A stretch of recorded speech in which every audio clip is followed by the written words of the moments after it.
Very much. Yeah. Please introduce yourself to the families. Ako po, Nestor Cuartero po ng Manila po. Manila Bulletin and Temple. Walang audio. And also, Wala pong sound.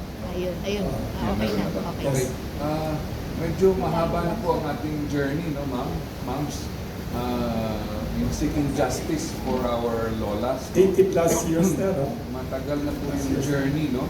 So, kung mabuti, I would like to congratulate the women, I mean, the ladies here, for not giving up the fight to seek justice for our comfort women and their families, no?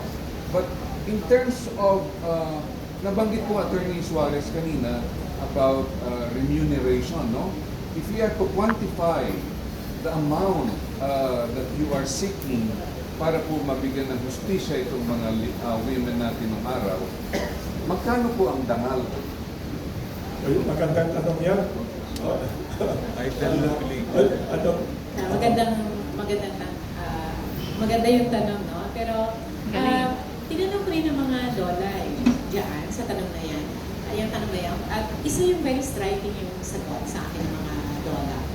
Ang sabi ni Lola Lita, bago siya namatay, walang halagang sasapat, walang katumbas na pera.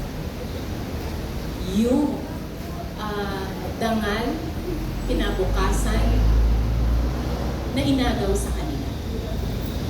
Kaya, kahit ako bilang abogado ay hindi ko kayang sabihin, magkano ba yung sapat?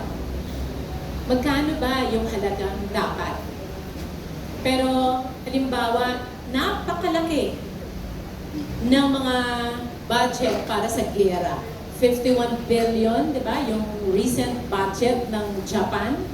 Ang US, di ba? Dollars there. Yung trillion ng budget, no? At napakalaki, ang pinakamalaki ang budget nila para sa military. Sana itong mga budget na ito gamitin para sa, lalo na ng Japan, gamitin niya sa halip na magtayo ng mga missile plaza, ay gamitin para pagbayaran niya yung kasalanan niya ng World War II. Dahil yung kasalanan ng Japan, hindi lang yan sa Pilipinas, sa buong mundo. Napakarami nating comfort women sa buong mundo. Maraming salamat. Salamat po.